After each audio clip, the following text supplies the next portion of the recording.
Committee Room 29, Sound.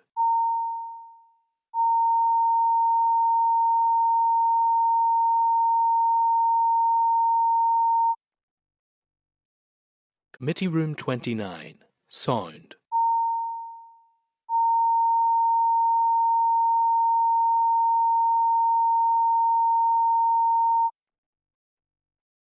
Committee Room 29, Sound.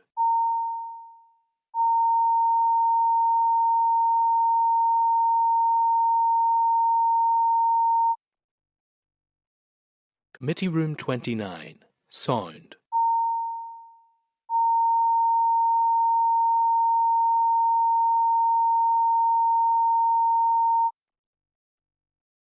Committee Room 29, Sound.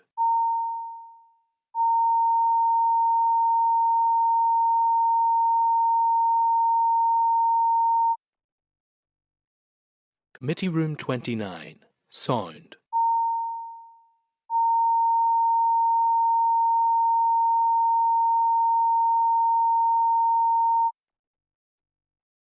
Committee Room 29, Sound. Committee Room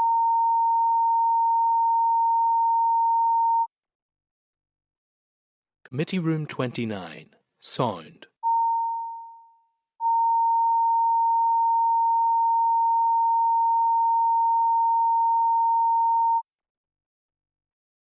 Committee Room 29, Sound.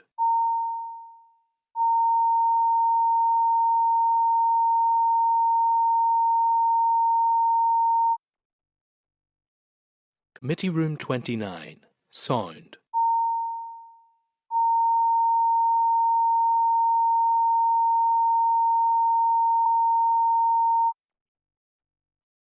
Committee Room 29, Sound.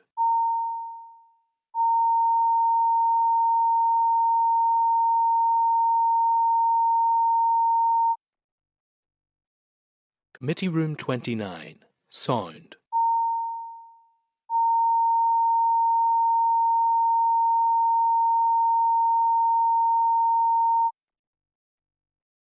Committee Room 29, Sound. Start in public. So the meeting is now open to the public and will be recorded and broadcast throughout Parliament buildings and also online. Anybody in the public gallery welcome to use mobile devices as long as they're in airplane mode, and they obviously have to be muted. Not permitted to take any photographs or record any of the meeting. Apologies. Do we have any apologies? None? Okay. Just in terms of Chair's business, following the news yesterday of the suspected meningitis case here in Belfast, I had requested an urgent call with the Director of the Public Health Agency just to discuss the issue and the response. Myself, Danny and the clerk had a meeting with Dr McLean yesterday afternoon, 4:30, to discuss the issue. So, I mean, people will have seen the press and notifications that have went out on behalf of the Public Health Agency. So, I mean, clearly they are in contact with England in relation to the outbreak in Kent, but from an information point of view, there's no link between any cases here and that outbreak in Kent. But just given the kind of heightened public awareness and maybe concern, you know, they have told us that they have engaged, they've sent letters out to GPs, pharmacists and hospitals, just kind of reaffirming symptoms and procedures in relation to that. They also have and will engage with schools and further education colleges and also universities. I mean, they outlined the guidance on relation to vaccination. I mean, they did say that the JVCI, whatever the regulation authority is that regulates vaccinations, is looking at that just to see if that guidance needs updated. But I mean, long story short, we here in the north would have 1 to 2 cases every month of meningitis, 20 odd a year, and currently there's no heightened risk or no connection to anything that's happening in England, which they have said is an unprecedented case. So I think it's just important to put that on the record that we had that meeting. Draft minutes. Can I refer members to draft minutes of the meeting held on the 10th and 12th of March? Members content with the minutes as drafted? Okay, matters arising? None. Okay, moving on then to item number 5, which is SL1, the Pharmaceutical Society NI General Amendment Regulations 2026. So can I refer members to papers at page 20 of the main pack. This includes Clerk's Memo, PSA report at page 23, the PSNI, which is the Pharmaceutical Society, not the Police Service, response to the PSA report, the SL1 at page 43, proposed SR and EM at 47 and 50, response to calls for views at page 60, and then obviously correspondence from the Pharmaceutical Society, Community Pharmacy NI and an individual is also included in the index. So we had this discussion last week. We agreed to park it for a week so that we would get a look at their report and also the Pharmaceutical Society's response. We've now had that opportunity. Sorry, should have said. So last week we did consider the proposed SR that the Pharmaceutical Society wants to make to increase pharmacist registration and retention fees from £398 to £477. Committee didn't have the opportunity last week to consider the correspondence report. It agreed to defer until this week. So we also sought further information from the Pharmaceutical Society in relation to a plan for addressing issues within the PSA report. This response is at page 39 of the pack and outlines the actions it has taken to redress the issues raised. So on the back of all of that, do members have any comments? Okay. Oh, Alan? Chair, and maybe as a failure on my part last week, I know I raised this and highlighted some of the concerns that all of us had received from various individuals and organisations. But do we know how much or how many of these standards haven't been met on the back of the PSNI's inability to bring in that income that they're looking to bring in? Has there been any indication that because of the lack of income over this past 10 years, that has been the cause of them to meet those standards? Oh, I can't answer that question. I know that obviously for background, previously the year before there was 11 of the 18 of the standards were met. Last year there was 14 of the 18, which means there's improvement. And I don't want to put words in anybody's mouth, but we received correspondence from Community Pharmacy NI, and whilst they obviously didn't want the increased, there seemed to be some kind of softening of the view in that they understood that the Pharmaceutical Society needed funds to engage. I hope I'm not misquoting it, but that was my understanding from the reading of that the Pharmaceutical Society did need additional resource to do the work that it was doing. Whether that answers your question in terms of whether it's needed to carry out the other recommendations. Clerk, do you want to come in? Just to say, Chair, the explanatory memorandum of it states that the measures are required in order to ensure the Pharmaceutical Society is suitably resourced to conduct its statutory duties. So essentially they're saying they can't currently carry out their statutory duties, which is probably why they're falling short in terms of some of the recommendations.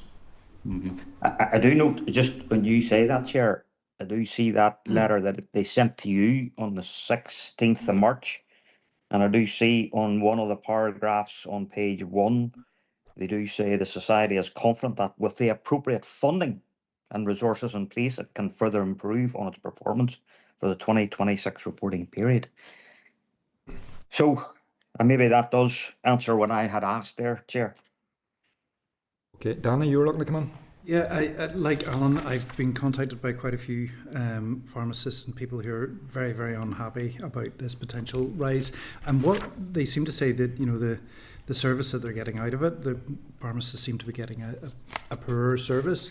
And particularly one of the issues I'd raised with Canis recently, although I don't think I got an answer, was that pharmacists in Northern Ireland don't have access to expedited routes to other countries despite having the same qualifications. That's just one example of the difference in service that you're getting from a UK based regulator. So, I know there's a lot of unhappiness out there, so I don't really see what pharmacists are getting out of this organisation, but I know it's needed. Regulation is needed, obviously, so happy to go ahead. But would we be meeting with them at any other point? Would they be due to come back next year? Or? Yeah.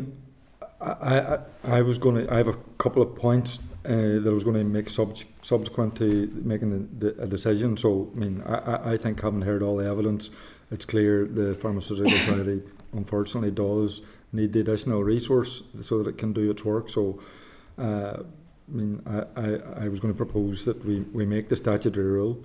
That doesn't mean that, whether we agree that or not, that we can't continue to highlight some of the things that others have raised in relation to the PSNA's work. I mean, I have a couple of questions in relation to the recommendation 7 about online pharmacy that I just wanted more information on, because I'm just not actually sure what that does in the detail. So, I mean, I was going to suggest that we write to them and ask just exactly what the detail is around online pharmacy, what it entails, how widespread it is across the north. So I think if members are agreed, we could ask other questions of them as well, separate to the statutory rule being made. Ultimately, we want to see this service get better for pharmacists. Absolutely. You know, that's it. But if they need the resources to do that, then that seems to be the way ahead. So, I mean, I'm getting a begrudgingly contentness to make the statutory rule. Alan? Aye, Chair. I assume and the clerk will be able to answer this. I think the clock's ticking on this, Keith, that we need to be doing this very, very shortly, that there will be no time for us to meet with the Professional Standards Authority. Go ahead. Yes, Chair, just to say, I think last week that question was asked of the Chief Executive of the Pharmaceutical Society around how much time we would have to consider. And he had said the plan was that these fees would be in place by June, and they would need implemented by June, which would mean them bringing forward a rule ideally in the next number of weeks, which means we don't have the time to do that before introduction of the of that. But there's nothing to say the committee can't take forward engagement with either the PSA or further discussions with the Pharmaceutical Society. A tricky one. It sticks in my throat slightly, but a bit like the chair, there is great reluctance. I have great reluctance in lifting my hand to support this, but if others are minded to do so, then I think all will share the reluctance here today. Okay, so the committee content, I'll use that word, content to make the statutory rule, and that I'm proposing then, subject to that, then that we do write to the PSNA. I have that question in relation to online pharmacy. I think the point Danny made could be raised with them as well, and get a written response in relation to that as well. Okay. Item number 6, SR 2026/21, which is the Optical Charges and Payments Amendment Regulation. So, page 97 of our main pack concludes clerk memo at page 98, SL5 at page 110, the SL1s at page 118, and the proposed SR and EM is at between 111 and 116, and there's also correspondence from the department, page 101. So the committee considered the proposed rule at its meeting on the 15th of January and agreed that it was content with the policy merits of the proposal and was content to make the statutory rule. So the department has confirmed that there have been no changes to policy content since the SL1 was submitted to the committee. The department has confirmed the cost of implementing the uplift is $432,000 and is affordable. It's the first thing the department have ever said to us is affordable, but there you go. The examiner of statutory rules has advised they have no issues to report on the rule, so I'm going to ask members to agree formally that the Committee for Health has considered SR 2026/21, the Optical Chargements and Payments Amendments Regulation NI 2026, and there's no objection to the rule. Content? Alan, your hand's up. I'm not sure if it's in this one or the last one still. No, it wasn't this, Chair. It defies logic how a 4% uplift. Initially, we were told that there was going to be no burden upon the health service. Anyway, it bamboozles me how suddenly they can do an about turn and tell us what I think all of us expected, that a 4% uplift was always going to have an impact upon whatever cost would be. Okay, but we're content to agree the rule. Okay, so item number 7, which is Human Medicines Amendment Regulation 2026. The papers for this are at page 112 of the main pack. Includes Clerk's Memo, SL5, the SL1, the draft SI and explanatory memorandum, and there's also a Hansard of our oral briefing on the Human Medicine Regulations. That's at page 147. So the committee noted the proposal for this at its meeting on the 12th of February. A call for views on the proposed instrument was issued and we received no responses. At our meeting on the 5th of March, the committee agreed that it was content with the merits of the policy proposal and was content for the Department to make the statutory instrument. The Department has confirmed that there have been no changes to policy content since the SL1 was submitted to the committee. So on the basis of all of that, are members content that we make this statutory instrument? Content? Yeah. Formally then I have to ask that the Committee for Health has considered the draft SI on Human Medicines Amendment Regulations 2026 and recommends that it be affirmed by the Assembly. Agreed? Agreed. Okay, item number 8, oral briefing from NIAS, the ambulance service here in the north. Can I refer members to papers at page 162 of the main pack and also correspondence from SOAS at page 3 of our table papers. How are you? And can I welcome Neil Sinclair and Maxine Paterson to the meeting. So thank you very much for coming before us, and thank you very much for sending your briefing notes, which were very, very useful. I'm going to hand over to yourselves just for some brief opening remarks, and then we'll take questions from the members. Thank you very much, Philip. Just to clarify, Chair, our chair of our board would have liked to have been here today as well, and that was what was scheduled, but she had a conflict she couldn't resolve today. So thank you. Nearly caught me out from reading without looking. Thank you. So I'll just briefly take the committee through some of the key themes from the written briefing, focusing in particular on the experience of our patients and our staff, and the areas of greatest operational risk and actions underway, I suppose, to improve performance of the same. So before I begin, I would just like to acknowledge two things. First of all, many of our patients are waiting longer than we would want for an ambulance. Some are waiting in distress, and that is regrettable and not acceptable for patients or their families. Secondly, I'd like to place on record my appreciation for the dedication and professionalism of our staff, who go above and beyond every day. They're working under really significant pressure, and they continue to provide compassionate care in very difficult circumstances. So today is just really explaining about why that is the case and what we're trying to do to address that. So the key point I want to make at the outset is ambulance performance reflects the pressure within the wider urgent and emergency care system, and NIAS really sits at the front door of that system. So when pressure builds elsewhere, particularly in hospital flow, we feel it first, and we are the most visible part of it, especially to the public. So our delays are directly linked to hospital discharge, bed availability and community capacity. So while the response times are what the public see and feel, they are symptoms of certainly a wider system pressure. So increasingly for NIAS, and we've given you some stats on how many patients we see every year, our role is not simply transporting patients, it's to assess, treat and navigate patients to the most appropriate care pathway, which improves their outcomes. And that includes treating more patients at home and avoiding unnecessary conveyance to hospital. I just want to be clear, this is a very deliberate shift, improving patient care while supporting system sustainability. So in terms of performance, we are not meeting national response time standards in any way and haven't been for a number of years.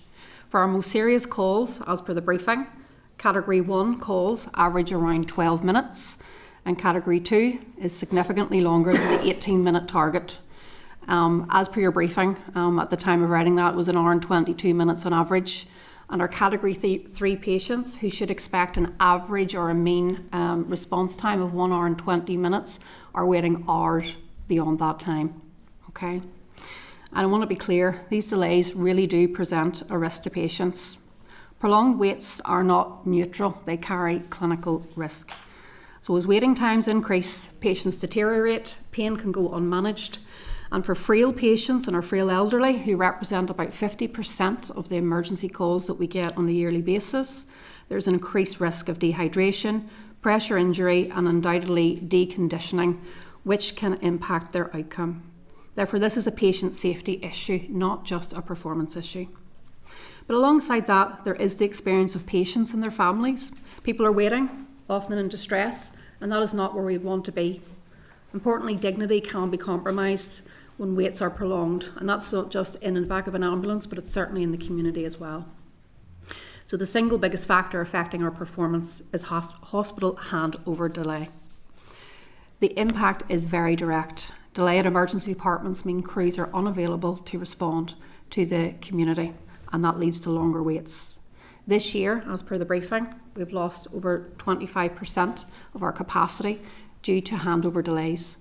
Practical terms, that's equivalent to dozens of ambulance shifts from the system every single day, not available. So it's important to recognise that the harm occurs in two places. One, in the back of the ambulance, and two, in the community as a patient waits at home. And it's not just about ambulance crews waiting unnecessarily. It really reflects the pressure within our emergency departments and patient flow within hospitals and across our wider system. But at this point, I want to acknowledge the work of the emergency department teams. They're managing a really high level of pressure, high levels of demand with pressurised conditions, and they continue to provide care to people in that environment. So this is not a challenge isolated to ourselves or one part of the system. It's across the entire care pathway. So a regional approach to improving handovers has been agreed across the health and social care system. I just want to emphasise that there's been clear alignment at chief executive level on both the direction of travel and the importance of addressing this issue. So colleagues across the system recognise that handover delay is a patient safety issue and have committed to improving that. But I do need to be candid with the committee. We've been in this position for some time, for years of deteriorating performance, and we have not yet achieved the pace of improvement required. However, following our agreement to improving hospital handovers in August 25, we did see some green shoots during October and November in regards to performance last year, which demonstrated progress is possible. However, that was not sustained throughout the winter period when system pressures were at their most acute. The pressure NIAS experienced, especially in those first 2 weeks in January, was unprecedented and extraordinary. From my perspective, the key issue has not been lack of intent. It has been the system's ability to consistently deliver under pressure and get traction around this particular issue.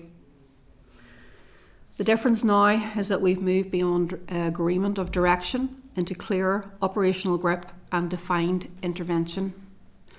Following this winter period, there has been a reset and focus on grip across the system, and that includes clearer expectations of handover timeframes, stronger system oversight, and more consistent escalation when delays occur.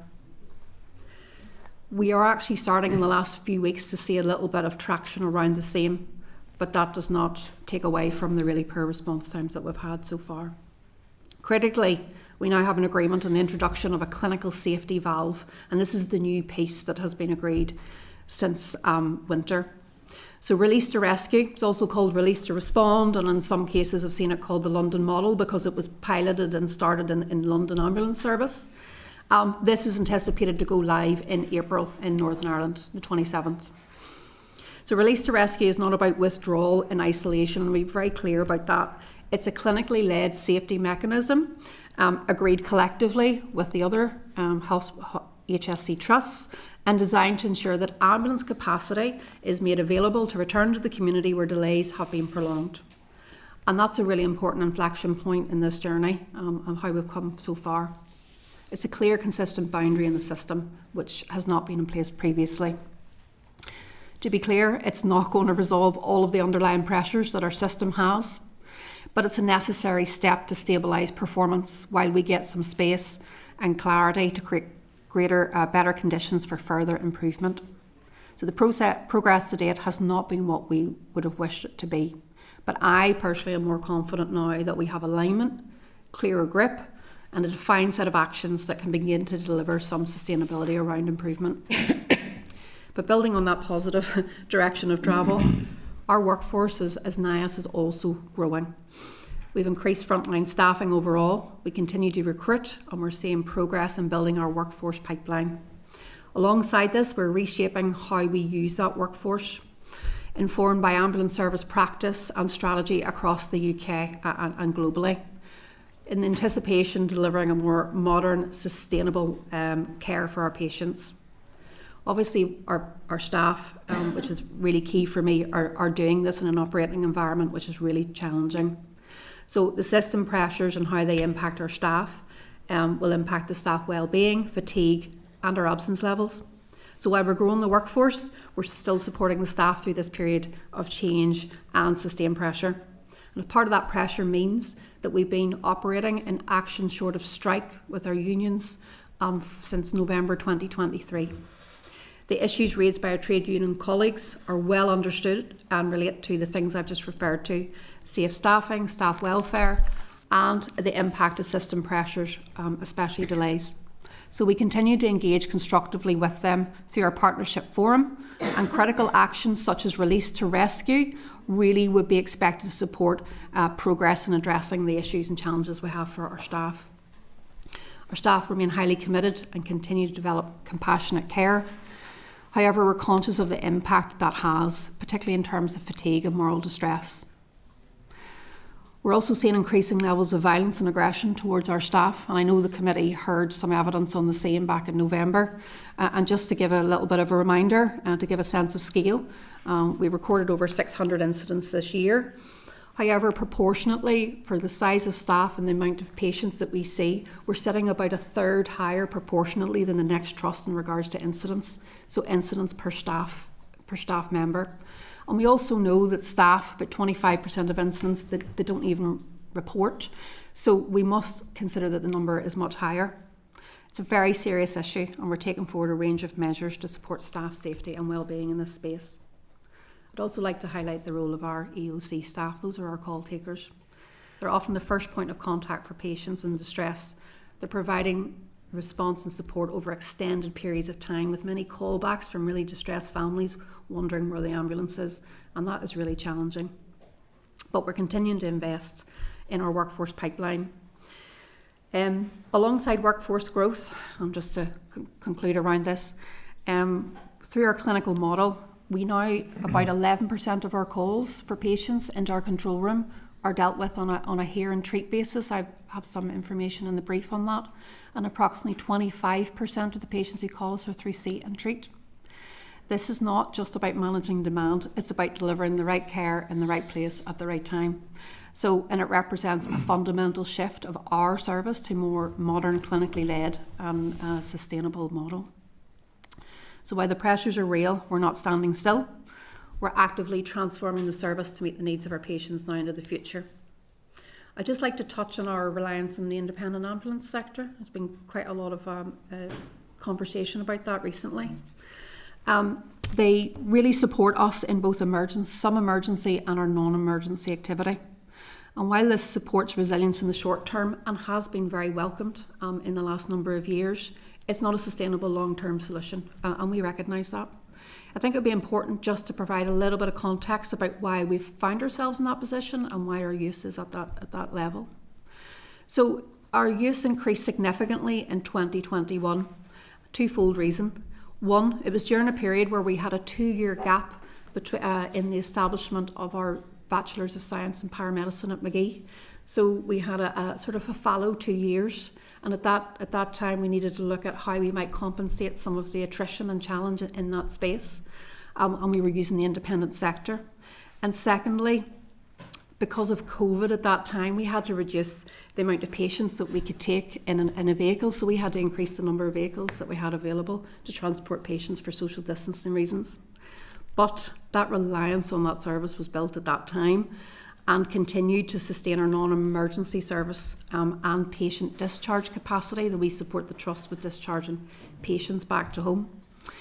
And more recently, though, we've been able to focus on filling vacancies through each year's graduating cohort from Magee, which was 48, I'm pleased to say it's now 65 students will be available, and targeted recruitment of qualified paramedics from the rest of the UK.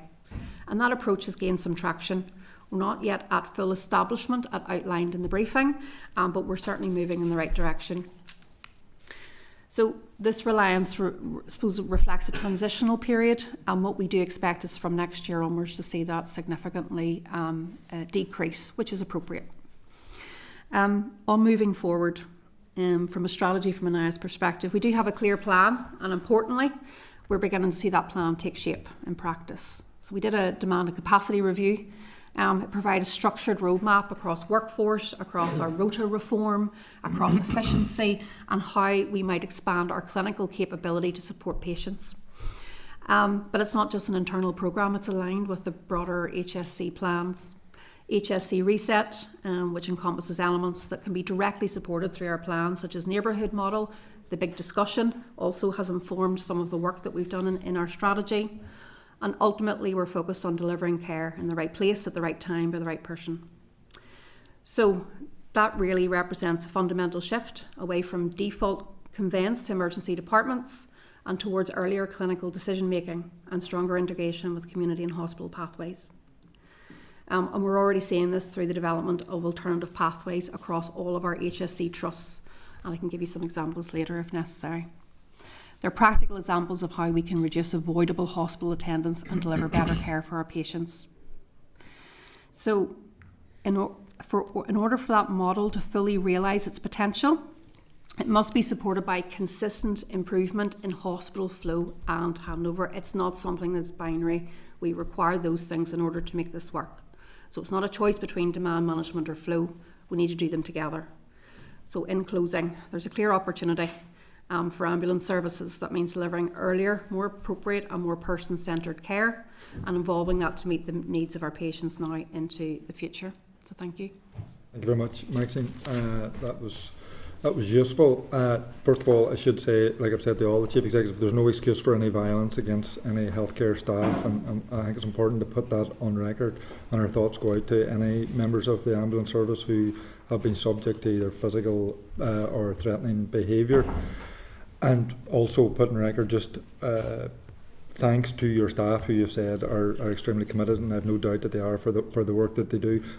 In terms of the presentation, I don't think you tried to sugarcoat any of the issues. I mean, there are positive moves afoot, but I mean, it's a bit of a pretty sobering assessment of where we're at. And I mean, this is a very emotive issue for the public out there. You quite rightly said that the ambulance service is the most visible indicator of pressure on our health service, and I mean, that's true. It's the first port of call for people when they're in emergency, and all of us as MLAs could highlight probably poor examples where constituents in very distressed states have had to wait long times for the ambulance service, if it does come, to come and pick up family members. So, and I mean, your waiting times aren't particularly great reading, when you're saying Cat 1 calls, which is the most emergency calls, where the expected time is 8 minutes and the average time is 12. Cat 2, it gets worse, where the expected time of arrival is 18 minutes and 22 minutes, and then it just gets exponentially worse. So, I mean, that's where we're coming from. And I mean, I think it's the job of the committee to try and interrogate how we can assist you to improve things. I think that's certainly our job. So, in terms of questions, so you've said that these figures, which aren't good, and some of the problems that you are facing as a service and response times can have a direct impact on patient safety. So, I mean, I suppose my first obvious question is, what is that assessment of what is the assessment of patient safety or patient outcomes because of the problems currently being faced by the ambulance service? Thank you, Chair. I'll start and maybe bring in my colleague Neil to answer further. So I think first and foremost, we as an ambulance sector do not have access to outcomes. Our job is to get the patient to definitive care quickly, but I will come back to outcomes. In the UK, the ambulance handover performance has been an issue across the UK for the last number of years. And in 2021, a review was conducted to look at evidence of harm on patients who wait in an ambulance and in the community. And it very clearly indicated that patients who were waiting more than 1 hour for receiving care would be likely to receive some sort of harm. And then patients who were over 65, older patients, are even more likely to experience harm that might impact on their outcomes. And that was an evidence-based study that was used to support traction and improvement in the rest of the UK. So there is clinical evidence behind this. You did refer to the Cat 1 and Cat 2 and obviously Cat 3 patients. Our Cat 1 are thankfully a very small proportion of the calls that we go to on a daily basis of the overall. Our Cat 2s, those are the people that we see have the biggest impact from our hospital handover delays. Those are the people that we're trying to get to, that they may have chest pains or symptoms of stroke, and we're trying to get to them within 18 minutes because we know minutes do make a difference. And those are the patients I think that are more impacted by that. But what I don't want to miss the opportunity to say our Cat 3 patients are generally our older patients, our patients who are frail, elderly, and those are the people that unfortunately we see have a fall and are waiting many hours for us to respond and get them to definitive care. So just wanted to give you sort of an outline of the outcome basis for that. You said an hour. There's some support to say that if you're waiting an hour, there's harm associated with it. Yes. Cat 3 patients, the average response time is 2 hours 52. So if you correlate that, that's harm. If you correlate it with the fact that the majority of those patients are older patients, and you said that older patients the outcomes probably exponentially get worse. That's not good from our point of view. So I just want to explore how we do try and create improvement. So you've outlined a number of plans there. So the first question I'm going to ask, in terms of response times, is there any differential across trusts? Are some trusts better than others? Are some trusts where there's a particular problem that needs rectified? I would say in regards to response times, we have to remember that NIAS is a regional service and our resources cross trust boundaries. So actually challenges in one particular trust area or another always are going to have that effect right across the region. What I would say is there are local challenges for individual trusts, and all of those things exacerbate our ability to respond in the times that we would wish. The handover times that we talk about at each trust vary, every day. They're not consistent. We generally have some trusts who perform better or worse, but there are obviously other factors that influence that. But all of that contributes to our response times, whether it's whichever area in Northern Ireland you're in. Very simple, basic question. We see, me and Danny visited Antrim Hospital over Christmas, so we seen that night, it was just one night, I think it was, Danny has the exact figure, I think it was 8 ambulances that were sitting outside for a substantial long time. So just a very simple question, if you could get patients to a hospital and hand it over very quickly, 30 minutes, 45 minutes, would that mean that you would meet your Cat 1, Cat 2, Cat 3? Is it as simple as that? That is the significant contributing factor that creates the delay, but it might not necessarily address the whole of the performance challenge. So we are working on establishing our core staff. So we would need to make sure we get up to our full staff complement.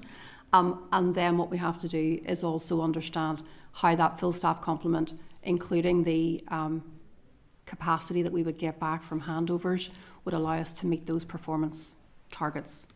Okay, and then the 2 hours, so you're working with trusts to ensure that 2 hours is the limit, and then you're talking about in April, I think you said, the release to rescue plan. So I'm just not quite sure in my head what's the difference between the 2 hour target and release to rescue. So if you could just maybe explain the difference in that. Certainly there has been an ambition to have a backstop of 2 hours that allows us to clear by 2 hours. The release to rescue is an escalation protocol, and after 1 hour we will start to make sure we can plan that the patient will be handed over in 2 hours, and at the 2 hour mark that we are given leave to be able to leave that patient at the hospital. That is a defined boundary that has not been in place prior to agreement prior to this year, prior to 2026, and that allows us to have a clear mechanism to get back out to the community, rather than just an unending commitment without a defined protocol to allow us to The affect 2 hours that. is the time frame, and the release to rescue is actually how you will achieve the 2 hour. How I might achieve it. I want to be very clear. This is a phase 1, and it's the national targets, as you've articulated, is 15 minutes for our staff to get to the hospital and hand over, 15 minutes to clear, and then at a backstop being 45 minutes. But I think that it's important that the trusts are given time to get that stability and get that consistency into their processes as well. And they're not just doing that in isolation, Chair, they're also developing alternative destinations alongside that, so that we can appropriately reduce the amount of people we're taking to their front door and allowing them to then manage that demand more appropriately. So it's sort of a two-pronged approach. And at the 2 hour mark, so I mean, essentially, in terms of my comment about the sobering narrative of where we're at, and then you moved on to the positive of what we want to achieve and how we're going to achieve it. So, I mean, is this achievable? Is this going to happen that come April that we will see the 2? I mean, we obviously want to see much better than that, but given our current set of circumstances, are we going to see that 2 hour time frame being met right across the board across the north? I can't guarantee that, Chair, certainly, but what I would say is that at this point I've seen the clearest commitment, the clearest operational protocols to make this happen. I've seen significant system regional oversight from SPPG and the department in ensuring that this will be achieved. And I think at this point we need to build between now and the 27th of April and ensure that that can happen. But it's certainly something that we have been surfacing and raising for a number of years in the ambulance service, and I think this is our most likely opportunity to achieve this. Well, I mean, from our point of view, I think it's something that we feel is absolutely critical in terms of all the issues that we're hearing on a weekly basis about secondary care. So, I mean, we certainly want that to happen. Just one last question is just about the Southwest Acute and the Alton-Galvin scenario. So, I mean, in terms of that, where you're now taking patients from the Southwest to the ambulance, is there a particular impact that that's having in local cover in County Fermanagh, for example? Well, I suppose what I would say, it's our responsibility to ensure that we are able to respond appropriately in the right time frame. That reconfiguration of services, not just in Southwest but across the whole of the region, certainly being involved in that and having our plans and having additional resources in that area to ensure response times are met are critical. But we continue to work with the Western Trust in regards to any challenges that arise around that. So it's not without challenge, but we operationally and strategic, are meeting with the teams to make sure we alleviate any challenges that have arisen. We'll move around to other members now. Colin? Thank you very much, Chair, and thank you, Maxine, for your presentation, and thank you to all of the team in the ambulance service for the work that you do. I think it's well recognised, and I certainly acknowledge it as being at times that the ambulance service is just being left to get on at the front of the order, at the public face of health service that is not functioning and that isn't able to have the patient flow correct, and then those longest waits are the ones that you and your teams are actually left having to deal with. And I think it is grossly unfair, and it's why I've always called for additional resources and additional help and additional solutions to be found for the ambulance service. I also want to acknowledge and follow a little from what the Chair has said. I'm a representative of a rural community, and I do feel that rural communities are feeling the pressure more than others, and I think that is totally unfair.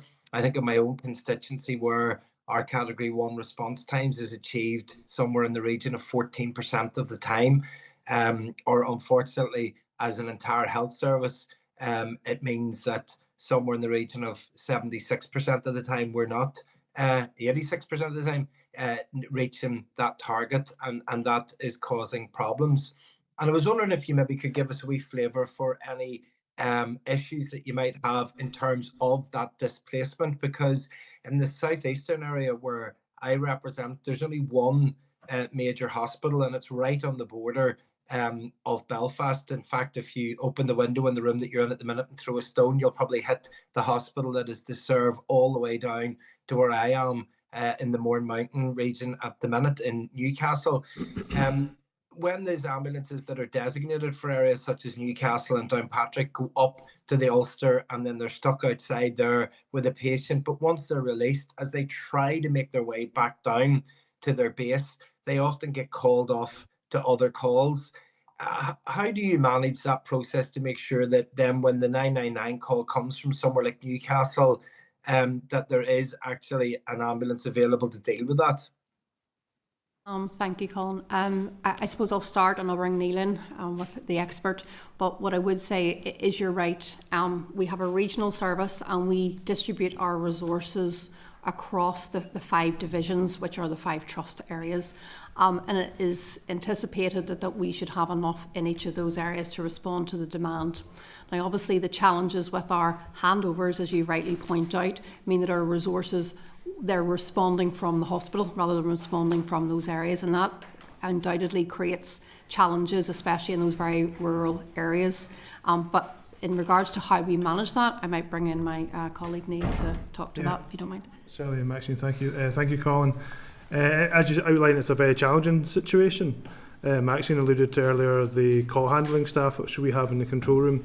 The other side to that is our dispatch and control management staff, who will be doing the balancing act throughout the day in terms of understanding where cover is, how we can cover areas, looking obviously, what is the neighbouring resources and how can we spread the thin resource that we have as widely as possible and understand how we provide the best cover. That is the best that we can do, obviously, understanding from our control centre as well, the clinicians within there, that if it is a potential for a low acuity patient to have come through the 999 system, that we will provide them support with the paramedics in the control centre prior to just maybe an automatic dispatch of an ambulance. But we do the best that we can with our staff within the control centre, and ultimately if the hospitals were to release our ambulances quicker, that would allow us to have better cover. And I appreciate this is probably a terrible question, but and it's not to put you on the spot, but say for example there was a queue of ambulances sitting outside the Ulster Hospital, which includes the one that should be covering the Downpatrick and Newcastle area, and as that ambulance gets released, there's 2 patients at the same time sitting on your system with roughly the same type of condition, and you have to send that ambulance one or other. Is the decision taken that you go to the closest, or is the decision taken that you go to where that base would be? How is a decision like that taken if both patients are the same and there's only one ambulance, and that ambulance should be in somewhere like Downpatrick or Newcastle, but the other call is much closer, say somewhere like East Belfast? Yeah, no, absolutely, Colin. So I guess that is the art of what our control centre do. So there's 2 sides to it. So the control centre normally just works in chronological order in terms of categories, but then we do have our clinicians that work within the control centre, and specifically our new management layer of clinicians within our clinical safety managers, and they are constantly reviewing the waiting calls and identifying who would be the next priority, rather than just working on the historic chronological order. So that would be how we would manage that piece. I guess to add in the further challenge for us is the staff welfare element around ensuring that our staffs have meal breaks in appropriate facilities, and then obviously the finishing within a reasonable time of their shift end within that scenario. I remember as well once having a conversation with the previous management team about sometimes there can be a difficulty if you have a prolonged period of time with long ambulance waits outside hospitals, that actually the skill set of the staff starts to be challenged because they're really not getting to use the range of skills that they have. And paramedics and other ambulance personnel are some of the most skilled medical interventionists that we have in at our disposal to try and help people in their time of need. But if they're constantly going on shift and dealing with one patient, who often by the time you get to a hospital is deemed the least serious condition in that area, because otherwise they would be in the actual emergency department. They kind of, everybody that's in the emergency department is prioritized as being sicker than the people that are outside, or otherwise they would be in getting the treatment. Is that something that staff are concerned about, that they aren't getting the opportunity to use their skills in the way that they would like to? Yeah, absolutely, Colin. It is a real concern, I guess, if I reflect on my career of, when I started over 20 years ago, you would conduct 6, 7, 8, 9, maybe 10 patient journeys in a shift. We now know that in NIAS the current average is 3 per shift, so it is a real challenge. It's also it's a challenge for our substantive staff to maintain their skills. It's also a challenge for our students coming through to make sure that they get enough exposure to fill their portfolios to get the experience that they need. So we address that through a couple of ways. We ensure that students have opportunities to work on response cars as well, which obviously have a little bit more exposure, work in our control room, work with our specialist resources. We have increased our education days from 2 to 3, so all of our clinicians get 3 mandatory education days a year, so it's increasing that exposure. I guess the medium longer term is how we solve the challenge, but also provide further education, is the development of advanced roles around our career framework and advanced paramedics. So we're upskilling those paramedics to allow them to treat more patients in the community, and therefore hopefully solve part of this issue. But I agree, it's a very challenging situation, Colin.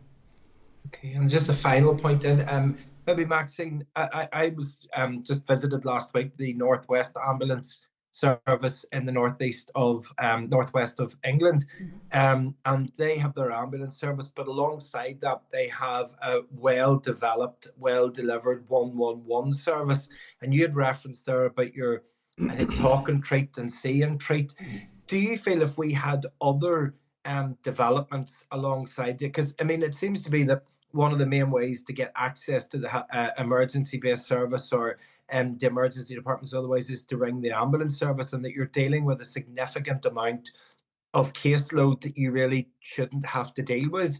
Do you feel if there were other avenues that were there alongside the ambulance service that were well used and well capable, that would assist you and your staff in your workload? Thank you. And yes, the rest of the UK, especially, there's a number of services who have 111 services aligned with their 999 service, and they can pass patients between these two services, and they can create a staff base to clinically manage and prioritise the 111 patients who are looking for access to care that they're not getting through any other means, as you say. I think it's a very effective model, and it shows that it's managing that community demand more effectively, and I think that's something that, as our system matures, would absolutely be an opportunity for Northern Ireland.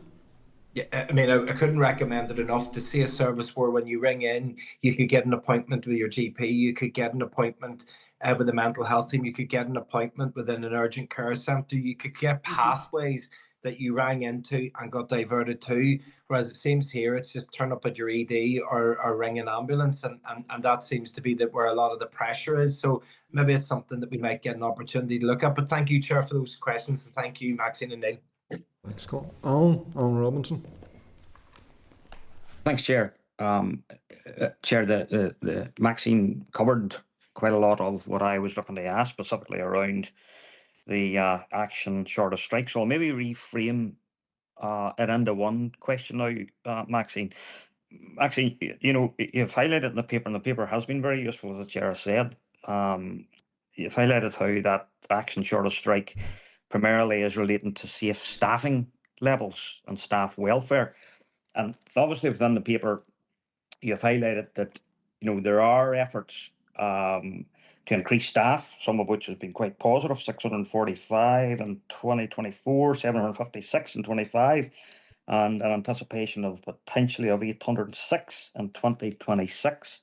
And there are other efforts to try to stabilise the service that you highlighted as well in your brief. I suppose the question then is, how, given the efforts that the Northern Ambulance Service are trying to make here, to try to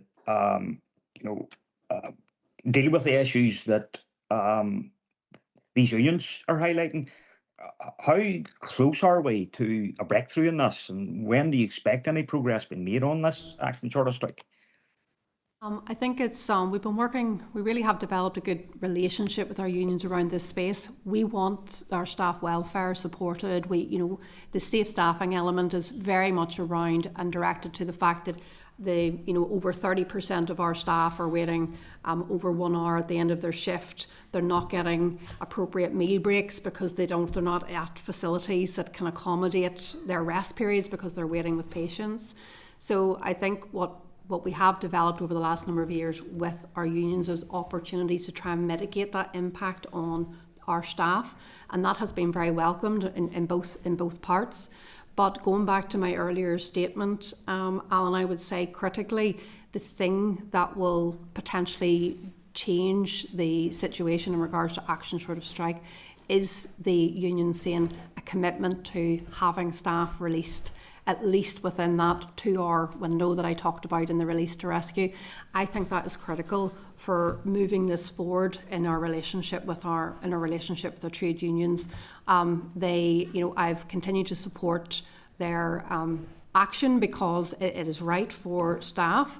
At the same time, they're also working with us on the workforce plan, on things like our rota, and we will get more progress on that if we can get some capacity back to give our staff that respite and working on that. So, Thank you.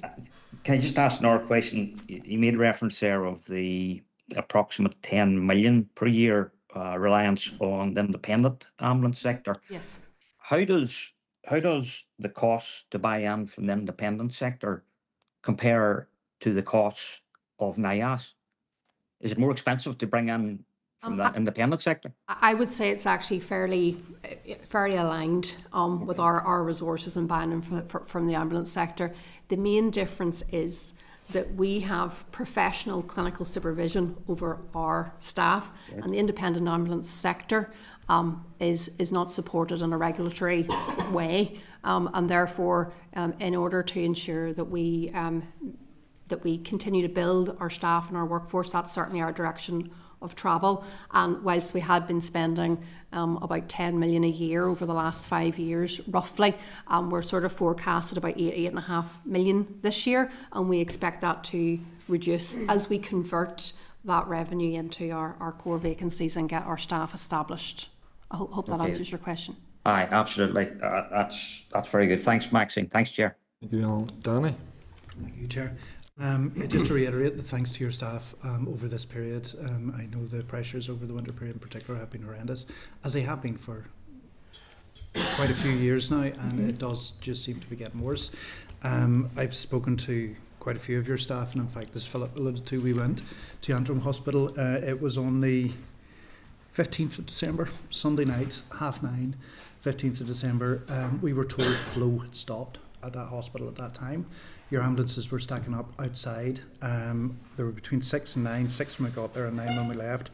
The longest wait at that time was 6 hours 21 minutes, and it was somebody with flu-like symptoms. There's quite a lot of flu at the time, but the department was full, so there was nobody else getting into the department, so that wait was going to get considerably longer. And the hospital was full, so nobody else was moving from the department on up. It's clearly, as you say, it's a systemic issue. You know, it the whole way up, and it backs up at the front door, and you're the most visible part of that. You've been involved in the winter preparedness plan, the big discussion, wasn't that? Correct, yes. What was your feeling of that, and was there anything out of that positive from yourself? I can start and bring Neil in. I think what the big discussion offered us was a different forum and a different place to collaborate across trusts to try and understand what we might be able to do differently in the space, especially coming up to winter. I specifically focused on the frail pathway and elderly pathway in the big discussion, which was one of the 7 work streams. And to that end, we were able to whilst I mentioned earlier, Chair, we don't have access to outcome data, we were able to bring together a cohort of evidence of patients and the outcomes and understand what happened to these patients in regards to falls. So we took that data, and for that data and that cohort, we established that The majority of those patients we brought to hospital as a chief complaint of falls. Actually, that's not why they were admitted. They were probably admitted for another reason. And that was something that was really quite illuminating for everyone involved. To that end, then we looked about how do we... Just with that, so typically what were they admitted with? Chest infections or dehydration? Or They were admitted for a whole range of things, and the majority of these patients who had fallen were older people. And actually we actually got the most evidence, or the most impactful evidence, from those cohort of patients who were over 80.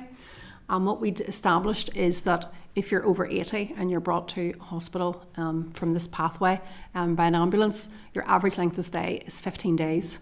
And that is really quite alarming. Alarming that 80-year-olds are, for 15 days will be in hospital treated for a range of things that we did not initially bring them to the hospital for. So I think what that set us on a path, Danny, of looking at, what would we do instead of that? So there was a number of interventions that were put in place through the big discussion and on that specific work stream. And that was more clear communication from a signposting and engagement on a falls pathway within each individual trust. So each individual trust ED, for example, built this compendium of services for their staff and for NIAS in order to ensure that the person that we brought was brought appropriately and that they went into the appropriate care pathway. The second thing from that we got was a commitment from the trusts, and unfortunately due to the extraordinary pressures in January has not happened yet, but a commitment for the trust that some of their ED clinicians would come and work in our control room for a period of time and try and understand, a little bit like Colin had referred to the 111 service that happens in the northwest of England, that if ED clinicians were in our control room, they might be able to suggest other more appropriate pathways for the patients that were waiting in the community. So that's the sort of thing that came out of the big discussion that we wouldn't have had access to, or we wouldn't have been thinking in that way before. Whilst it did not help in the extraordinary pressure that we saw in January. Didn't help? What I'm going to say is, while the extraordinary pressure still happened, those things were in place, and it probably we might have seen, worse performance, I would say, in January. Okay. I suppose that pathway work has started, and it continues past the big discussion, sort of concluding. Okay, thank you. Certainly, it sounds similar to the mental health pathway that you had in your control room, and I know we visited it last year, and I know that was able to. Was it down by 25%, if I remember correctly? It's about 40% reduced in conveyance for our mental health patients. Maybe I can bring Neil in to speak about that. Yeah, absolutely. The pathway continues. It's a great collaboration with South Eastern Trust and continues in the same manner. As an ambulance service, as a paramedic, you have limited education around mental health. So bringing in the expertise has really allowed us to give the best treatment to those patients and allow our resources to be used as effectively as possible. Mm-hmm. Thank you. I'm really interested in the release to rescue that's going live in April. Where do the patients go? The patients who are being released? In the system, or the situation you described where the department's full, ambulances are outside, and an ambulance is being released to rescue, what happens to that patient? We'll bring Neil in. Yeah, so I mean, my understanding is the lead up to this, there's going to be a couple of resets within community health and then within the secondary care sites, with the idea being that this will increase flow so that the hospital shouldn't, as you experience in Antrim, grind to a halt, for lack of a more articulate expression. This will be the challenging position we will get to, though, and that's the real challenge we're in. So if you have a full emergency department and you have, let's say we have 110 patients in the community waiting for us, the release to rescue would allow us to keep the patient in the ambulance trolley and take them into the emergency department and say that we now need to go and respond to a patient in the community. So at 2 hours, ambulances are going to leave their patients on a trolley in A&E, in a full A&E? Well, that would be obviously the worst case scenario. Hopefully the idea is the system will become more efficient with the community reset and the secondary care reset, and there will be enough flow throughout the system to allow us to have the release to rescue as a worst case scenario. Yeah, and just the work that's been done in the hospital trust at the moment is about improving flow, so that there isn't a full. There is obviously the design to be capacity that we'll be able to hand over. So the parallel work that they're undertaking is to improve the flow in the hospital, looking at their discharges, looking at the community capacity as well. So it's not done in isolation, it should be done with a number of measures. So just to clarify. No, I appreciate that, and Yeah. we've talked to trusts about patient flow, and patient flow is the biggest issue that is affecting It is. secondary care. But my concern is, if the hospital is full and you're just going to leave a patient, where does that patient go? Is that extra work then on a department, an A&E department that is full, that is at capacity full of patients? The staff are, dealing with a full department running around looking after those patients.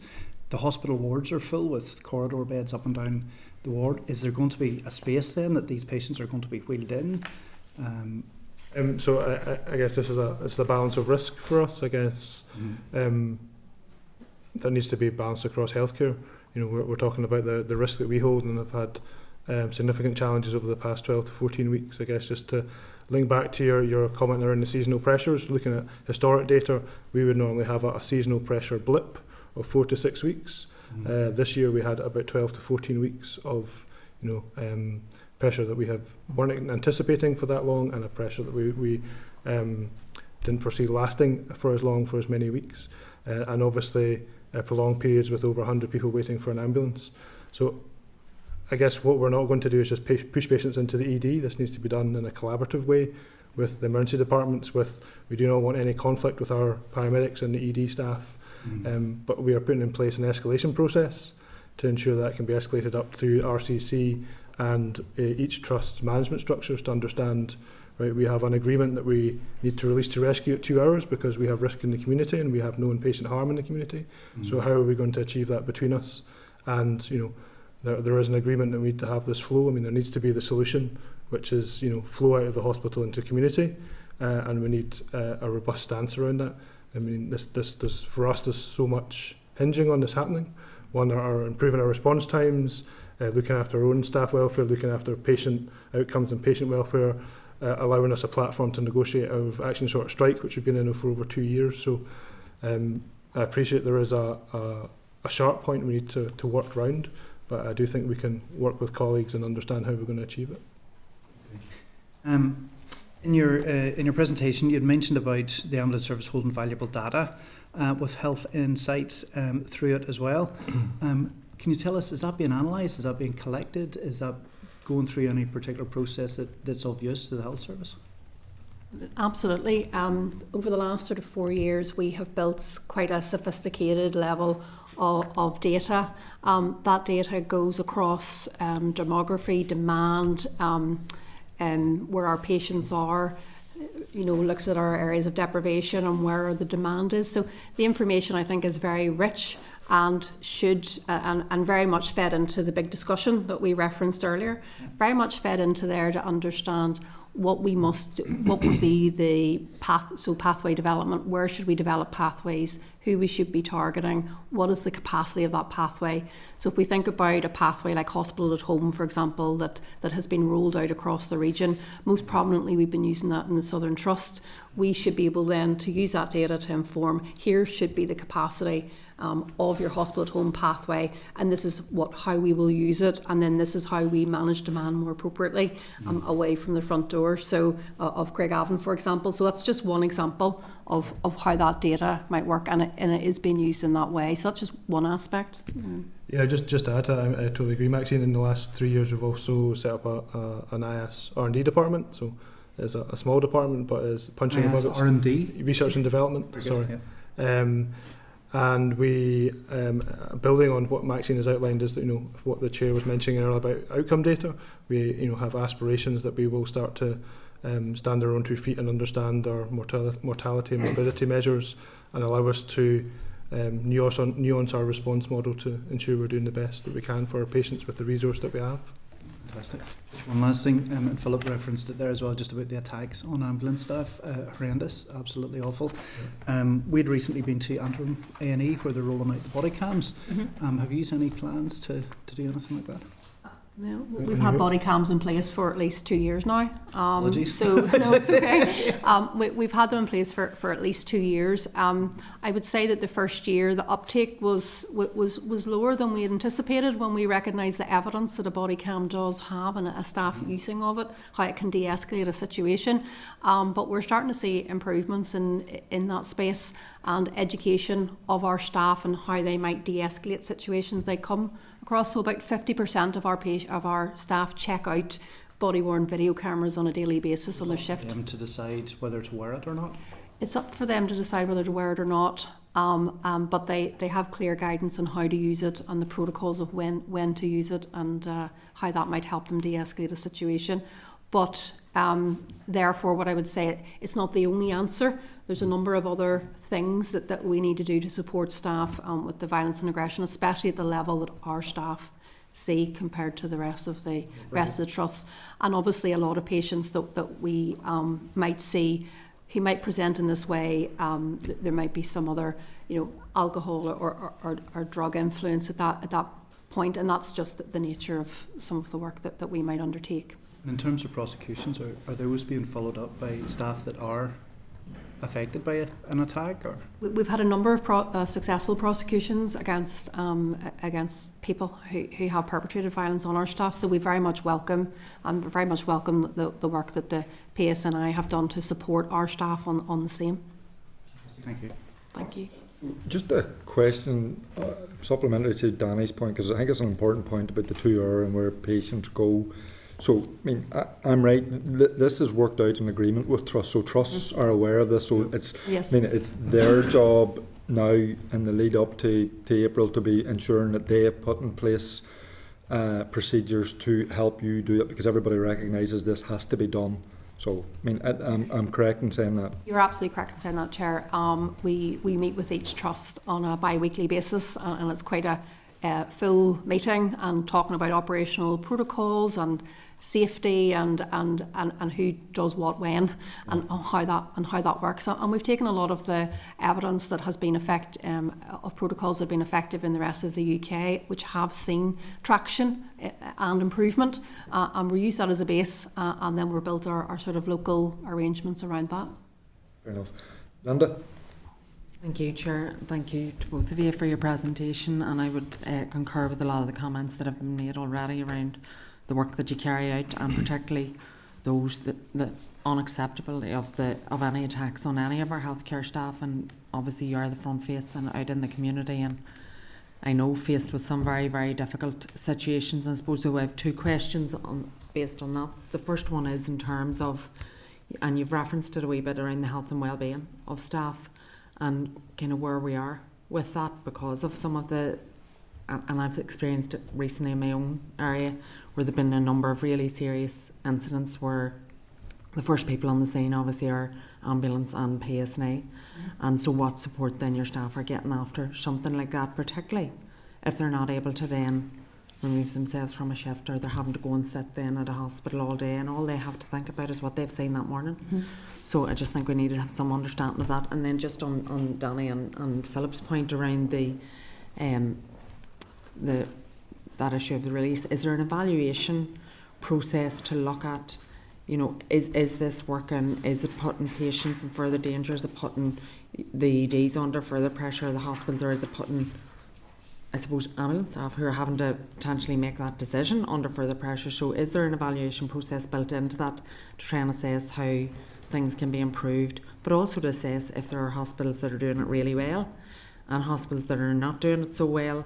So how do we address that as well? How do we say, well, look, they're managing to do this really well, what are they doing differently, how have they been differently resourced, or what is creating that differentiation? Thank you, Linda. I'll maybe just go in reverse order. So first of all, in regards to the piece you mentioned on the, I'll call it sort of surveillance and on performance, and I think back to the point we were making with Danny earlier in regards to the data, we have really clear data on this pathway. Okay. So we're really clear about how many minutes that it takes. We do a digital handover, not just a clinical handover with our patient, and our hospitals are also, they obviously have a lot of information there in regards to where the patient is, how long they're there, and you talked about that. Where can we look at what's effective, what's good, and how can we share that out? And we do have our regional forums that look at where best practice is and how can we learn from each trust, how can we learn from each ED who's doing things really well. We have some really great examples across Northern Ireland of where some trusts do things better than others, and it's in different areas, and that's certainly what is being shared at the moment. So I feel assured that some additional learning will come out of this process, and then that will be shared across the trusts.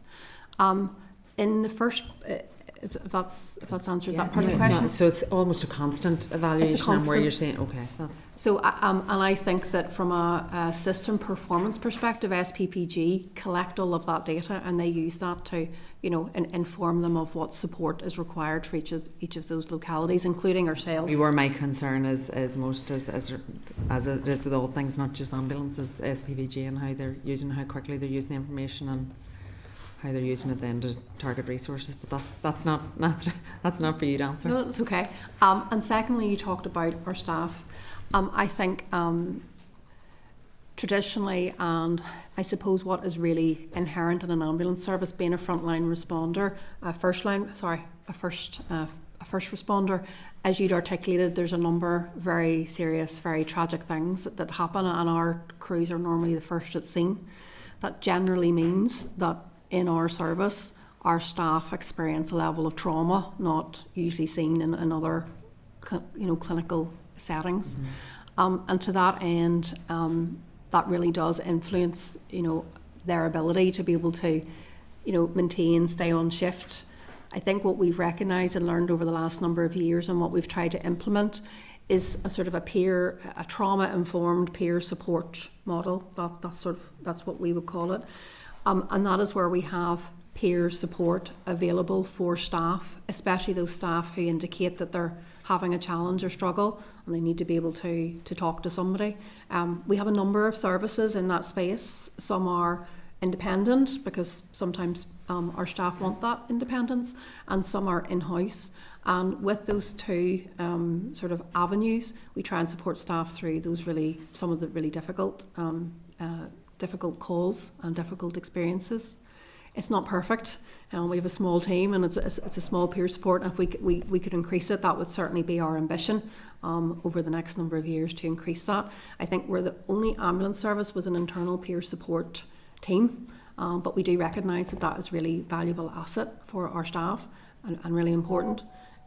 As I said, staff might go to a scene or to an incident, and then it might be a number of hours or days or weeks later where they actually start to experience that stress and the post-traumatic effects of attending that call.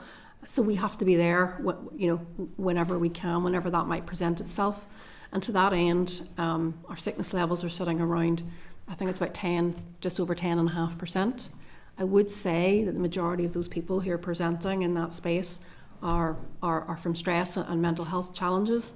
But it's also recognised that as an ambulance service, we're funded up to about an 8% level, which is greater than the other trusts. But that's a recognition that our crews and our staff are expected to, are anticipated to have more levels of trauma and mental health in resulting of the calls that they see. Thank you. Alan Chambers. Thank you very much. Just to never miss an opportunity to put on record how grateful I am for the work that your staff does, the life-saving work. Just in relation to, say during a typical peak operating shift, how many fully operational, fully equipped vehicles in your fleet would be parked up in depots not being used? I'll ask Neil to speak to this. No, thank you very much.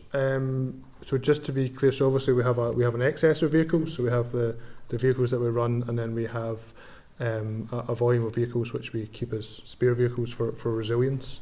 And we would run approximately 60 to 70 during the day and slightly less than that overnight. Just trying to bottom out the point of your question, is it around ones that aren't staffed, or is it around? Yeah, would you have the capacity? If you had more staff, would you have the fleet to put more ambulances out at any given time? So I think. Or are you working at maximum capacity with your fleet? So I don't think there is a great deal of flex in our fleet. We have enough to service the numbers that we have, and every development of more staff, we need to obviously include estates and fleet and other support services with that growth of the organisation. I know a number of years ago it was a great priority placed on the, and quite right, I thought at the time, the first response vehicles with one paramedic on board. Have you shifted away from that in any way? Has circumstances forced you to scale back on that facility, or is that still a priority? Yeah, no, so we still have a volume of rapid response vehicles.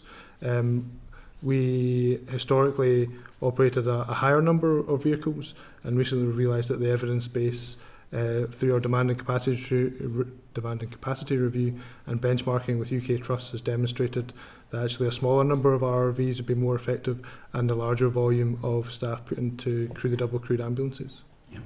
This is a question, it's always been, when I've asked, it's always been clouded in ambiguity, and the answer usually depends on who you're talking to. But when one of your ambulance drives into the hospital grounds through the front gates and goes up, and there's a queue of 4 or 5 ambulances sitting, and your ambulance gets to the back of that queue, at what point does the patient in that ambulance become the responsibility of the hospital? Who while it's sitting there, who has lead responsibility for the care of that patient? And is there any level of triage, clinical triage carried out?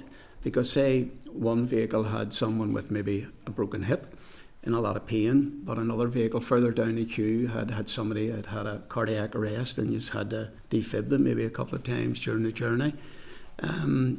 How's that dealt with? Would the person with the cardiac arrest be brought in immediately before the person who's sitting 3 or 4 ambulance further up the queue? What way does that work? No, absolutely, I think it's a very good question. So as ambulance clinicians, you can call ahead if you have a patient who's very unwell, so if they have had a cardiac arrest, been defibrillated, etc., and they will be taken straight into the resuscitation room, and that is standard practice.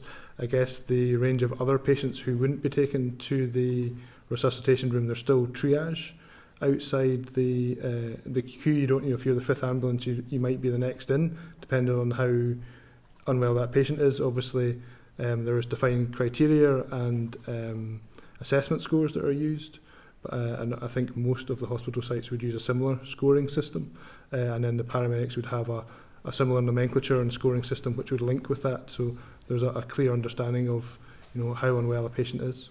Yeah. But does the hospital assume responsibility for that patient the minute you go through the front gate? My understanding is there was a letter from a previous permanent secretary which outlined that, and at present I guess it's a collaboration between NIAS and the trust to look after that patient until the hospital can accept them. Thank you very much. Thank you. Thank you. Maxine, Neil, thank you very much. That's been very, very useful. Thank you. And we look forward to seeing progress. Thank you. Thank you very much. Thank you. Okay, members, just moving on then, we're going to go to item number 9 on the agenda, which is Business Office Departmental Minutes on Contingency Liability. So at our papers at page 172, we have a memo from the clerk, and then we have correspondence from the department at 177. So the departmental minute presented by the Department of Health on the 12th of March 2026 is to inform the Assembly of the proposal for an indemnity in relation to a Centre for Digital Healthcare Technology city deal collaboration between Belfast Trust and the Ulster University. The risk of the indemnities needed to be enforced will be managed through the project governance structures and are assessed as very low risk. So the Department of Finance has approved the proposal in principle, and I'm just asking members of this committee if they have any objections to that minute. Dan? Does anyone know what the project is? And Can I ask the clerk to come in and tell us all? it's a strange letter to get without explaining anything to us at all. So the project's a collaboration between Belfast Trust and Ulster University, and it's for a 40 million innovation hub to provide end-to-end support for the development of next generation medical technologies. So it's part of the Belfast Region City deal. So the indemnity for this specifically just protect staff and collaborators for any operational or clinical risks stemming from implementing or using new digital systems.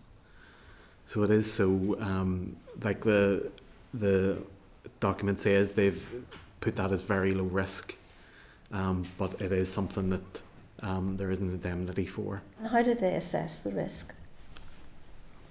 Imagine insurers would.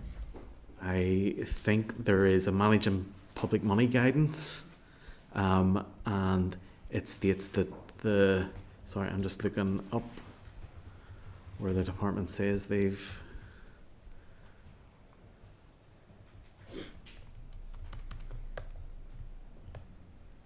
The document just says be managed through the project governance structures, and the risk has been assessed as very low. So it's not telling us exactly how, but I would assume there's a process for looking at the risk. So I'm not going to make a fuss about it, but I just think that when we get this kind of proposal, getting it in the absence of a full detail from the department is a bit strange, and sort of it's like asking you to approve something that you don't really know. I mean, like if you're insuring your car, you'd find out what you're insuring, why you're insuring it, and all the details around it. So I'm just making the point. Yeah, and it's a very good point to make. I mean, I asked questions of the clerk earlier in relation because it's the first time that we've seen it. Yes. I'm not sure we're actually being asked to. Are we being specifically asked to endorse it, agree with it, or I mean, we're just kind of being asked if we have any objections to it rather than endorsing it. I mean, we've been told it's from the Department of Health, it's low risk, and we've been told the Department of Finance have no issues with it. So, I mean, I don't think we're specifically being asked to agree it, unless I'm wrong on that. There is a process where this happens, and the indemnities or the liabilities in excess of 300,000 that they have to do this. So it does happen, I think, in other departments, but it's certainly the first time I've come across this in health. So it is. So I don't think it's something that normally we would get very often. And I'm presuming all it's asking you is if you're raising an objection, and they will then try to resolve your objection before proceeding. It's hard to raise an objection when you don't have all the details. There you go. We're going round in circles. Danny and then Mila. Do you know how much? Is there a maximum liability that this is up to? I'm not sure of that, Chair. Is it? Can I ask? Is there a timeline for this? There's a 14-day period where the Assembly has a chance to outline its objections to it. It doesn't prevent the committee from asking further questions. But I mean, that's maybe what I was going to suggest, that we maybe do, that Diana's raised a point and Danny has raised a point, and I presume Noel's going to raise a point, that we potentially just write to the department, try and get a response for next week. Nola?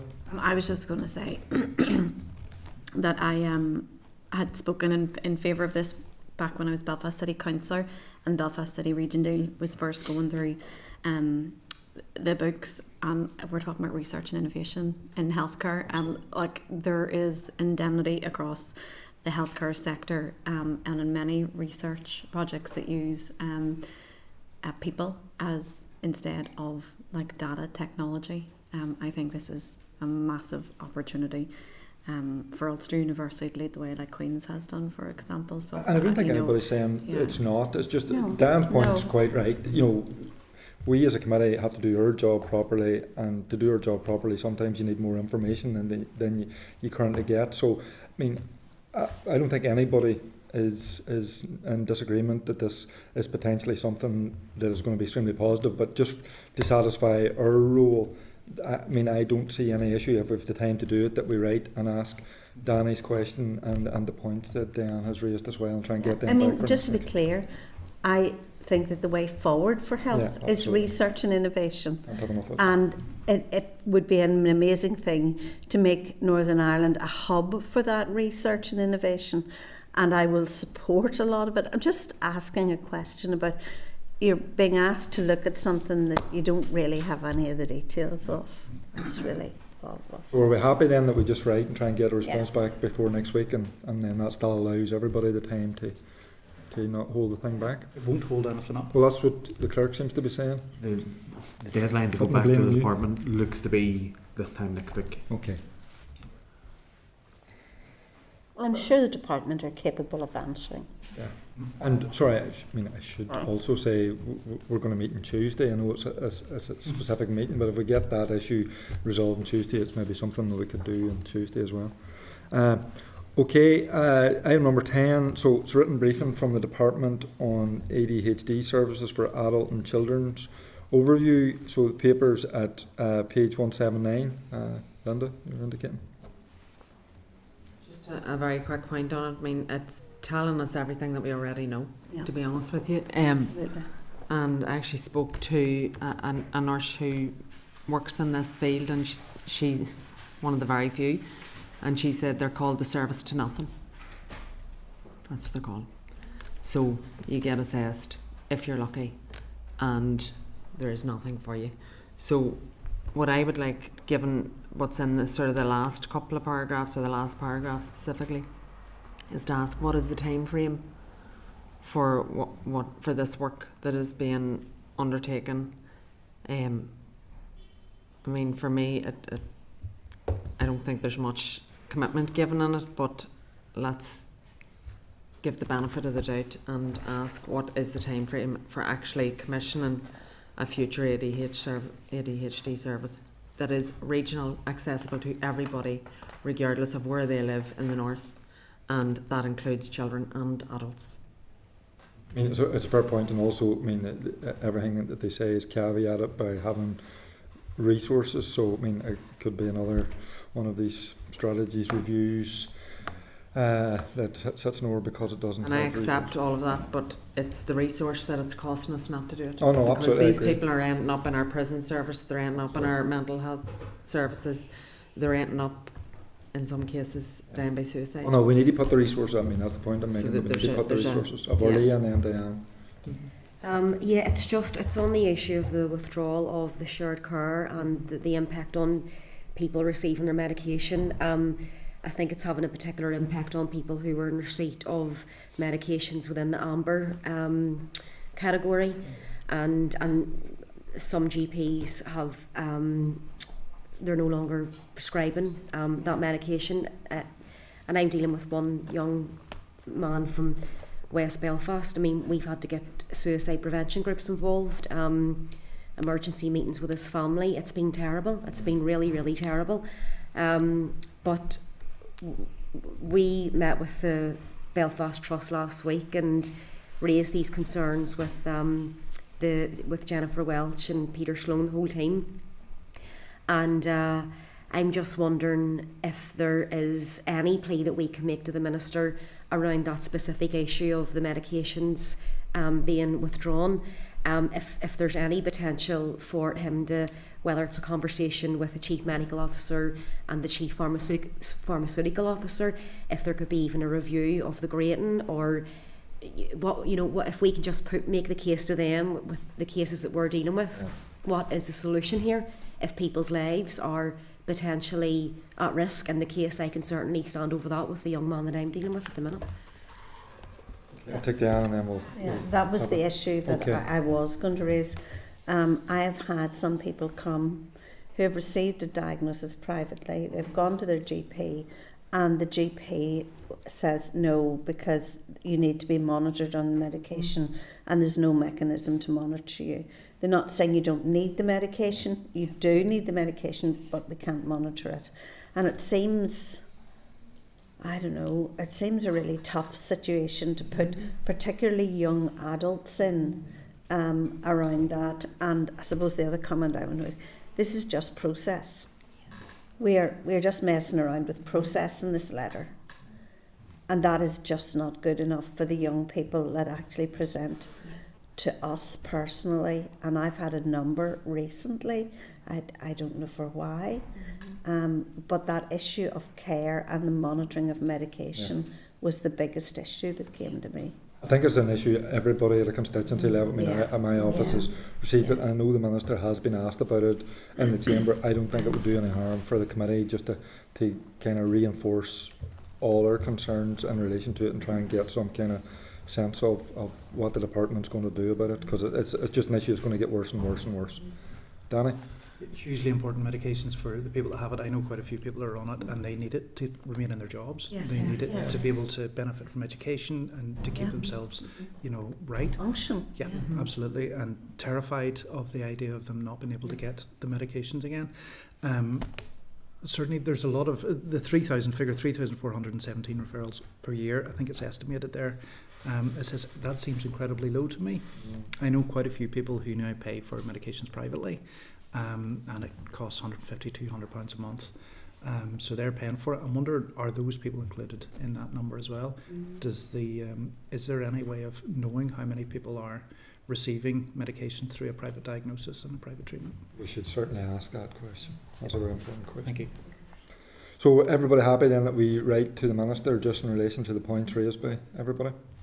Okay, members, next thing is correspondence. So can I refer members to correspondence, the main pack from page 186, and there's an index at 188. Just in relation to a number of things, so I mean everybody's going to have received correspondence from the department at page 16 on tabled papers regarding minimum unit pricing. So there's going to be a statement in the Assembly. That's I can't. It's not, the statement itself's moribund, but I can say that there's going to be a statement hopefully because I've just said it. Anyway, there's also. There's the response from the department at tab 11.5 in regard to community pharmacy NI. So again, it's just, I mean, I think we should, it's like all of these responses, it doesn't really get to the issue. So, I mean, I think we should forward that to CPNI and just, I mean, we're probably just going to have to keep batting this on. This is going to be an ongoing issue until we try and get some kind of resolution to it, but we have to bottom out these arguments. Does anybody have any other things? Go ahead, Dan. Norlia. So really, it's 11:15. The Law Society one. I know they've asked the committee to consider it, and we've are going to send it to the minister, and that's fair enough. But in light of the fact that we're also looking at the adult protection bill, there are some similarities and crossovers, and I do think it would be useful that the committee had a presentation in relation to it, particularly in relation to the issue of deprivation of liberty orders and the issue of advocates, because in this particular order, if my understanding is right, the deprivation of liberty part of it was enacted, but not the advocates, and the impact has been quite substantial. So in other words, you're going through a process with very, very vulnerable individuals who don't under this order, because of the way it's back to the idea that things can be delivered piecemeal. And the adult protection bill is going to be delivered piecemeal as well. And I just think that maybe some short conversation, doesn't have to be with the Law Society in relation to that. I mean, I reached out to them and I have spoken to them, but it struck me as being very important. Okay. A very important issue to deal with. You're suggesting we get a briefing from them? Yes. Okay. Just a short something. You have a in that there is a sort of a briefing on the order, but I think it would be useful to actually hear what they have to say on that. From both the Law Society and the department, I think it would be good to hear both sides. Yeah, if you want to, yeah. Okay. No, I can't remember who you were before. Correspondence. Okay, go ahead. 11.10, the psychiatry. Royal College of Psychiatrists. From the Minister wrote about the workforce issues with psychiatry, but ever since then it's kind of there's been more movement. It was in the news at the start of this week, but actually it's even gotten worse since then, that the Belfast Trust have withdrawn an element of their psychiatry services for older people with mental health issues and dementia. I did put an urgent oral to the Minister, but he wasn't here. This week he was in Washington, but GPs had in Belfast Trust area had received a letter to say that the service had all but been withdrawn from my reading of it, that they couldn't essentially refer people into it unless it was urgent. It was actually a rather unclear email, but there was a level of the service that would now not exist for new patients because of workforce issues, and as for older people with mental health issues and or dementia, it is rather concerning. So I don't know, I put an urgent written question in, still haven't got an answer from that to be able to actually send on to GPs in the Federation, but I don't know if the committee could put weight behind it as well to ask about the ongoing situation with psychiatry services for older people. We have a rural briefing from the Royal College on the 16th of April, so perhaps we could do it till then.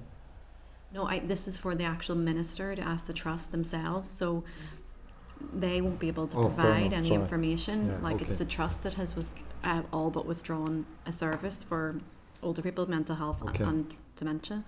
No, I'm assuming that means dementia diagnosis, and then where does the person now get referred from the Belfast Trust area? So we should write and ask just exactly what service has been withdrawn and what impact it's having. And what mitigations are being put in place. Okay, no, fair point. Because the urgent written question hasn't been answered and it was tabled on Monday. Okay. So, Orlia? Yep, thank you. So 1120, it's a letter that we've got from Mary McLaughlin at Mesh, Ireland. And I mean, it's obviously outlined in the letter. I know it's referencing the previous health committee, but that the group was due to appear before the health committee in the last mandate.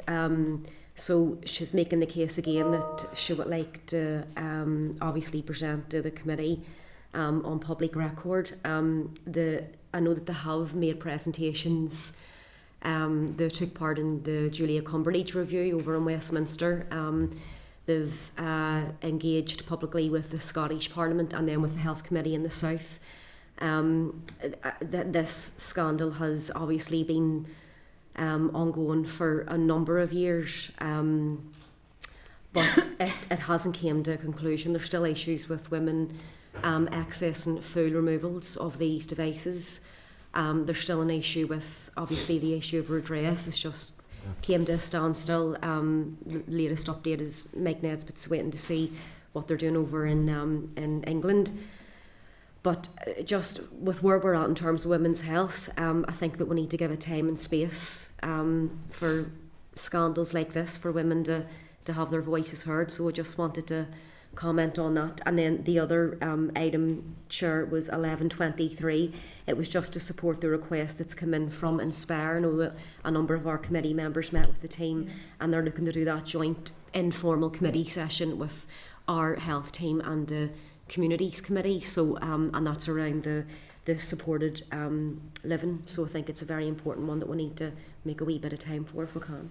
Yeah, I was going to raise that too. I think there might be some kind of edits because it's 1123 in the correspondence and it's 1122 in the issues thing. So so I totally agree with you. I mean, I see we've got to invite them to partake in the roundtable event and mental health on the 4th of June. So I mean, I think they will be happy with that.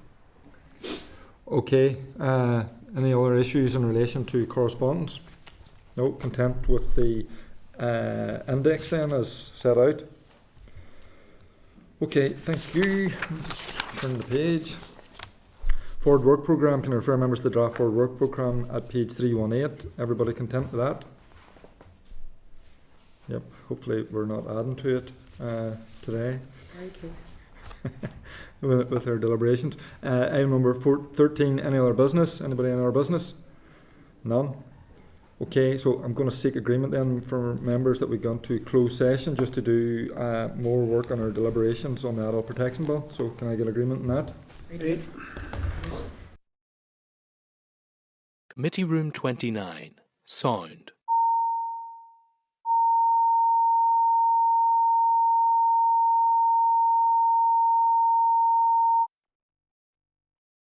Committee Room 29.